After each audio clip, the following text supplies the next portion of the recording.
السلام علیکم ورحمۃ اللہ وبرکاتہ۔ معزز ناظرین، میں آپ کا بھائی محمد احمد نقشبندی ایک اہم پیغام لے کر آپ کے درمیان میں حاضر ہوا ہوں۔ پیارے دوستو، بزرگوں، آج ہم اور آپ دیکھ رہے ہیں کہ لاک ڈاؤن کا ماحول ہے اور بالکل رمضان المبارک شریف ہمارے قریب میں ہے، اور ایسی صورتحال میں ہم غور کر رہے ہیں کہ ہر طرف پوری دنیا میں مسجدیں بند ہو گئی ہیں، بلکہ دیگر عبادت خانے بھی بند ہو چکے ہیں، اور اللہ کے محبوب ولیوں کے دربار بھی بند ہیں۔ اور پیارے بزرگوں اور دوستوں، ہم غور کرتے جا رہے ہیں کہ آخر یہ کرونا وائرس ہے کیا۔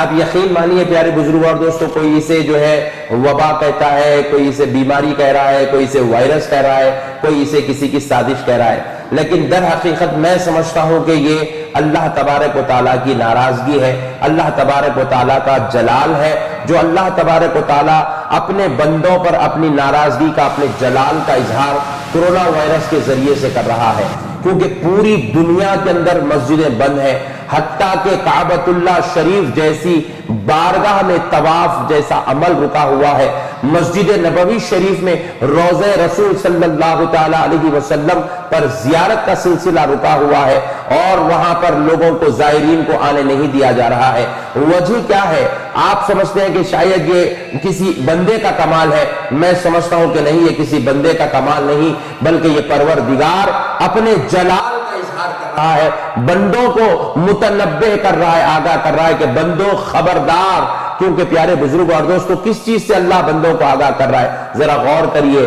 اگر کسی سیٹ کے پاس، کسی مالک کے پاس اس کا کوئی ملازم، اس کا کوئی خادم، نوکر ہوتا ہے، اور جب وہ اپنی نافرمانیوں کی حدوں کو پہنچ جاتا ہے، شرارتوں کی حدوں کو پہنچتا ہے، اور بے ایمانی کی حد کو پہنچ جاتا ہے، تو پھر وہ مالک، وہ سیٹ، وہ جو ہے سیٹ اس کو اپنے دربار سے گیٹ آؤٹ کر دیتا ہے، نکال دیتا ہے، اپنے دربار سے ہکال دیتا ہے۔ پیارے بزرگ اور دوستو، جب بندوں کی بھی نافرمانیاں حد کو پہنچ گئی ہے، بندے جب اپنے پروردگار کی ناراضگی کو، پروردگار کو ناراض کر چکے ہیں، بندے اپنے مولا کو رٹھا چکے ہیں، جن سے مولا روٹ چکا ہے، تو پروردگار نے بھی اپنے بندوں کی نافرمانیوں کی حد کو دیکھ کر اپنے دربار سے اپنے بندوں کو ہکال دیا ہے، اپنے دربار سے اپنے بندوں کو واپس کر دیا ہے، کہا خبردار کوئی میرے دربار میں نہ آئے، کیونکہ میں تم سے ناراض ہو چکا ہوں، تمہارے گناہوں کی وجہ سے، تمہاری سیاہکاریوں کی وجہ سے، تمہاری خطاؤں کی وجہ سے، تمہاری لغزشوں کی وجہ سے، اور تمہارے بد کلامی، بد سلوکی کی وجہ سے۔ میرے پیارے بزرگ اور دوستو، آج وقت ہے تو لاک ڈاؤن کے ساتھ ساتھ توبہ کا وقت ہے، استغفار کا وقت ہے، اللہ کو منانے کا وقت ہے، اللہ کو راضی کرنے کا وقت ہے۔ آج بھی ہم دیکھ رہے ہیں کئی ہمارے بھائی لاک ڈاؤن توڑ کر گھروں کے باہر نکل کر اپنی عیش و عشرت میں لگے ہوئے ہیں، اپنی فرینڈشپ کو جو ہے مکمل طور پر چلا رہے ہیں، اپنی فرینڈشپ کے ماحول کو سجائے ہوئے ہیں، اپنی جو ہے رشتہ داریوں کو نبھاتے پھر رہے ہیں، نیک ملاقات وغیرہ ہر چیز ہو رہی ہے۔ میرے دوستوں، یہ وقت گھروں سے باہر نکل کر اپنے رب کی ناراضگی کو اضافہ کرنے کا وقت نہیں ہے، بلکہ یہ وقت اپنے گھروں میں بیٹھ کر اللہ کے ذکر کرنے کا، اللہ کی عبادت کرنے کا، توبہ و استغفار کا وقت ہے، معافی کا وقت ہے۔ اور خدا کی قسم، اس دنیا سے اس وبا کو کسی دوا کے ذریعے سے ختم نہیں کیا جا سک رہا ہے، اس کی آج تک کوئی دوا نہیں نکلی ہے، اس کی آج تک پہچان بھی نہیں ہو رہی ہے کہ کون سی ویکسینز کے ذریعے سے اس کا علاج کیا جائے۔ ہزاروں لاکھوں لوگ اپنی خبروں کو جا چکے ہیں، اپنے جو ہے اپنی آخرت کی منزلیں طے کر رہے ہیں۔ میرے پیارے بزرگ اور دوستوں، لاکھوں لوگ دواخانوں میں شریک ہے، بے کس و بے سہارا ہے۔ اللہ اکبر کبیرہ۔ ہم تو یہ بھی دیکھ رہے ہیں میرے بھائیوں، اتنا برا وقت ہے۔ بچپنے سے ہمیں ایک محاورہ سنایا جاتا تھا، انسان اگر پوری زندگی مسجد نہ بھی آئے، مرنے کے بعد تو اسے مسجد ضرور آنا پڑتا ہے، لیکن یہ کرونا وائرس اللہ کی اس ناراضگی کا اظہار، اس جلال اظہار کر رہا ہے کہ پیارے بزرگوں اور دوستوں، اس کورونا وائرس میں مبتلا ہو کر مرنے والے کو مرنے کے بعد بھی اللہ کے دربار مسجد میں آنے کا شرف نصیب نہیں ہو رہا ہے،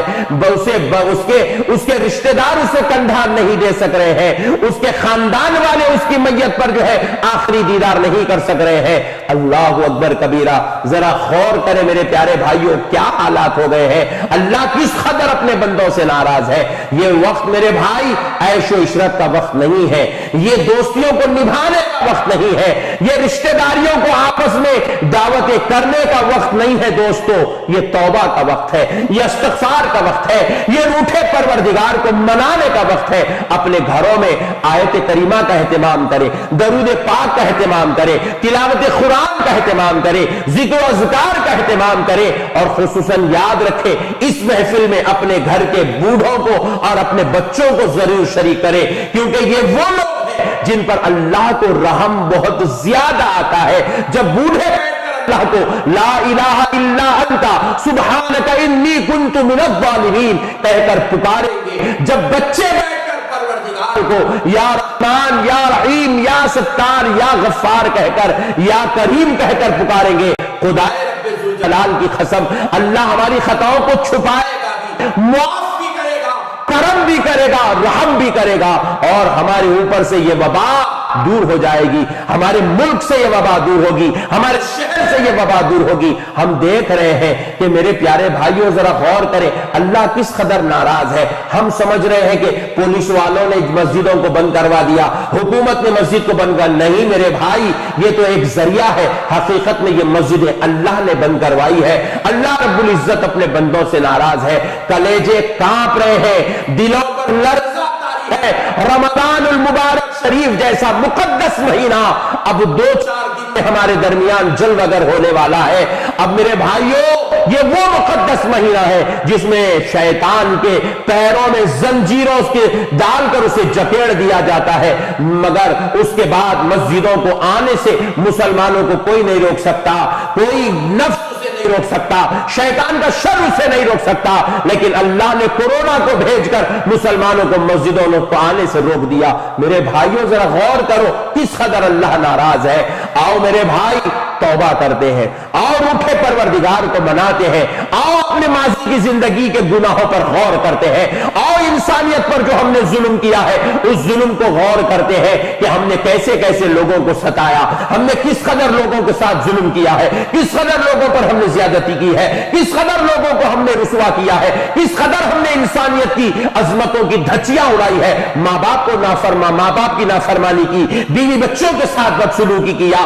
خاندان والوں کے ساتھ رشتے توڑے، ہم نے غریبوں کا مذاق اڑایا، ہم نے انسانیت کا مذاق اڑایا۔ میرے بھائیوں، ہم نے حرام کو ایکسپٹ کیا، حلال سے دوری اختیار کی، ہم نے گناہ کو قبول کیا، نیکی کا راستہ چھوڑ دیا، ہم نے بندگی کے بجائے ہم نے شیطانیت فرعونیت کا راستہ اختیار کیا، اس لیے آج ہمارا رب ناراض ہے۔ ہم نے حلال کو ترک کیا، حرام کو قبول کیا، اس لیے ہمارا رب ناراض ہے۔ ہم نے پاک غذاؤں کو چھوڑ دیا، ہم نے شراب، جوا اور گندی گندی چیزیں ہم نے کھیلنے کھانے کے لیے اپنے لیے قبول کیا، اس لیے آج رب ناراض ہے۔ میرے بھائیوں، آؤ اپنے پروردگار کے دربار میں صدق دل سے توبہ کرتے ہیں۔ میں توبہ آپ کو اس لیے بار بار کہہ رہا ہوں کیونکہ دوستو، یہ جو وبا آئی ہے، یہ جو کورونا وائرس والی وبا ہے، بیماری ہے، یہ عذاب ہے، بس اتنا غور کر کے سن لیں کہ آپ سوچ رہے ہوں گے کہ یہ کوئی جو ہے وبا ایسی ہے کہ ان کو لگی ہم کو نہیں لگے گی، نہیں میرے بھائی، یہ ہر اس غافل کو اپنا شکار بنائے گی جو اس کے ساتھ غفلت کرے گا، جو اس پہ احتیاط نہیں کرے گا، جو اس کے اندر سوشل ڈسٹینس مینٹین نہیں کرے گا، یہ ہر ایک کو اپنا شکار بنا رہی ہے۔ اور یہ وبا جب کسی ایک آدمی کو لگ جاتی ہے تو صرف ایک آدمی کو نہیں لگتی، بلکہ وہ 1 سے 10 کو بھی لگ سکتی ہے، وہ ایک آدمی سے 50 کو بھی لگ سکتی ہے، وہ ایک شخص کے ذریعے سے 100 کو بھی یہ اپنا شکار بنا سکتی ہے۔ اس لیے میرے بھائیوں، یہ اللہ تبارک و تعالیٰ کا دردناک عذاب ہے۔ اور بعض لوگوں سے جب ہم کہتے ہیں کہ بھائی آپ کیوں اتنی جو ہے غفلت کر رہے ہیں؟ کیوں آج بھی آپ اس وبا کے ماحول میں باہر پھر رہے ہیں؟ کیوں آج آپ جو ہے عیش و عشرت کر کے ساز و سامان جمع کر رہے ہیں؟ اللہ کے واسطے تھوڑا صبر کریں، خاموش رہے، گھروں میں بیٹھے۔ تو بعض لوگوں نے ہم سے کہا بھائی یہ بیماری ہے مگر یہ ہم کو نہیں لگے گی، یہ کسی اور کو لگے گی، وہ اس کو اس لیے لگی تھی، اس کو اس لیے لگی تھی، انہوں وہاں وہ کہہ رہے تھے یہ لگی تھی، انہوں یہ کرے تو لگی۔ نہیں میرے بھائی، یہ بہانے مت بنائے، کیونکہ یاد رکھ لو اللہ غافلوں کی مدد نہیں کرتا، اللہ غافلوں کی مدد نہیں کرتا، اللہ غافلوں کی مدد نہیں کرتا۔ میرے بھائی، جب ہم نماز جیسی مقدس عبادت کے لیے اس وبا سے بچنے کے لیے نہیں جا سکتے ہیں تو پھر چبوتروں پر، دکانوں پر، دوست و احباب کے ساتھ میدانوں میں، روڈوں پر، گلیوں میں کس قدر ہم جو ہے کھیل کود کے ذریعے سے اس وبا سے بچ سکتے ہیں۔ اس لیے میرے بھائیوں، اللہ کے واسطے توبہ و استغفار کرو، اللہ کی ناراضگی کو ختم کرنے کی کوشش کرو، اپنے روٹھے پروردگار کو منا لو، اور یاد رکھو اللہ تبارک و تعالی توبہ کرنے والوں کو پسند کرتا ہے، معافی مانگنے والوں کو پسند کرتا ہے۔ اللہ تبارک و تعالی اپنے بندوں کو 70 ماؤں سے زیادہ محبت کرتا ہے۔ جو بندہ بھی گڑ گڑائے گا، ہو سکتا ہے اس کے ذریعے سے اس کی توبہ جب قبول ہو جائے تو یہ پورے ملک سے، پورے شہر سے، پورے ہمارے علاقے سے اللہ اس وبا کو ختم کر دے۔ میرے بھائی، میں امید کرتا ہوں کہ میری اس گزارش پر آپ، ہم، مرد، عورت، جوان، بوڑھے، بچے، دوست، احباب سب اس پر عمل کریں گے۔ وَمَا عَلَيْنَا إِلَّا الْبَلَاغُ۔ السلام علیکم ورحمۃ اللہ وبرکاتہ۔